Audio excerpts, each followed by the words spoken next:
Le président de la transition et la presse échangent des vœux.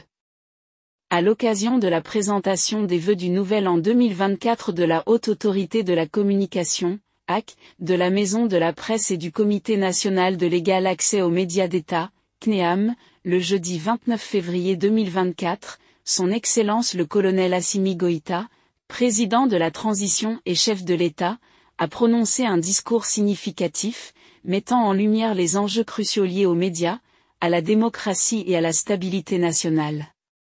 Cette cérémonie a enregistré la présence du Premier ministre, du président du Conseil national de transition, du ministre d'État, ministre de l'administration territoriale et de la décentralisation, porte-parole du gouvernement ainsi que des membres du gouvernement.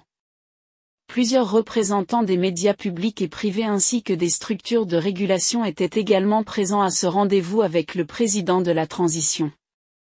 Chacun, en ce qui le concerne, a adressé ses meilleurs vœux au président de la transition, à sa famille ainsi qu'à ses collaborateurs. Les hôtes du jour du chef de l'État ont ensuite dressé le bilan de leurs activités au cours de l'année écoulée tout en faisant une mention spéciale des difficultés et préoccupations propres à leur fonctionnement. Dans le but de trouver des solutions durables à ces situations, plusieurs recommandations ont été formulées auprès du chef de l'État. Cette cérémonie de présentation des vœux 2024 a également été l'occasion de saluer les avancées dans le cadre des réformes politiques et institutionnelles ainsi que la sécurisation du territoire national. La création de l'Alliance des États du Sahel ainsi que le retrait de ses États membres de la CEDEAO ont reçu l'accompagnement des médias maliens. Dans son allocution, Son Excellence le colonel Assimi Goïta a commencé par exprimer à son tour ses meilleurs vœux pour la nouvelle année à tous les présents ainsi qu'à leurs familles. Il a souligné la pertinence de cette rencontre annuelle pour les structures représentées, soulignant leur rôle dans la pacification de l'espace public malien. Il a également salué l'engagement et le dévouement des professionnels des médias et des autorités de régulation, notamment lors de la campagne référendaire pour l'adoption de la nouvelle constitution en juillet 2023. Le président Goïta a rappelé l'importance de la liberté de la presse dans la construction d'une société juste et équitable tout en encourageant les médias à comprendre et à intégrer les enjeux sociopolitiques, économiques et géopolitiques du Mali. Il a souligné le rôle des médias dans la diffusion d'une version authentique de l'histoire du pays et a appelé à la solidarité contre les attaques arbitraires dirigées contre le Mali. Le chef de l'État a également évoqué l'Alliance des États du Sahel, AES, et la décision de retrait des États membres de cette alliance de la CEDEAO, soulignant les espoirs placés dans cette alliance pour promouvoir la paix, la sécurité et le développement régional.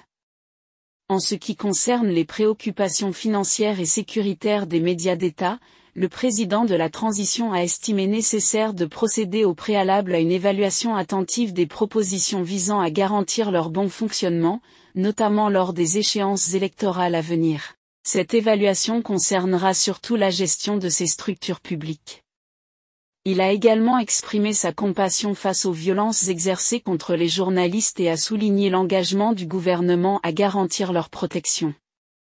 Le président Goïta a exprimé, en renouvelant ses vœux de santé et de bonheur pour l'année 2024, sa volonté de voir un Mali pacifié et prospère. Le Mali et la Russie discutent de la construction de centrales nucléaires et solaires, selon Bamako. C'est ce qu'a déclaré à Sputnik le ministre malien des Affaires étrangères lors de sa visite à Moscou. Le 28 février, il a tenu des pourparlers avec son homologue russe Sergueï Lavrov. Il est décidé d'aller vers la construction de centrales nucléaires pour renforcer le mix énergétique du pays. Mais en tout cas à court ou à moyen terme, il est question de mettre en place 2 centrales solaires pour pouvoir répondre aux besoins du pays, a fait savoir Abdoulaye Diop. En octobre, le géant nucléaire public russe Rosatom a annoncé que la Russie et le Mali avaient signé un protocole d'accord sur la coopération dans le domaine de l'utilisation de l'énergie nucléaire à des fins pacifiques. De plus, le Mali espère élever ses relations économiques avec la Russie au même niveau que la politique, a fait savoir le chef de la diplomatie malienne auprès de Sputnik.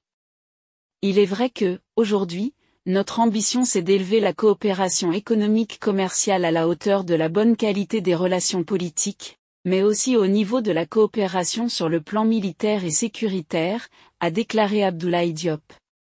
Selon lui, son pays souhaite renforcer le partenariat avec la Russie pour évoluer vers une coopération gagne-gagnant pour les deux pays. D'ailleurs, une délégation russe est attendue au Mali dès la semaine prochaine pour discuter de la réalisation de projets communs.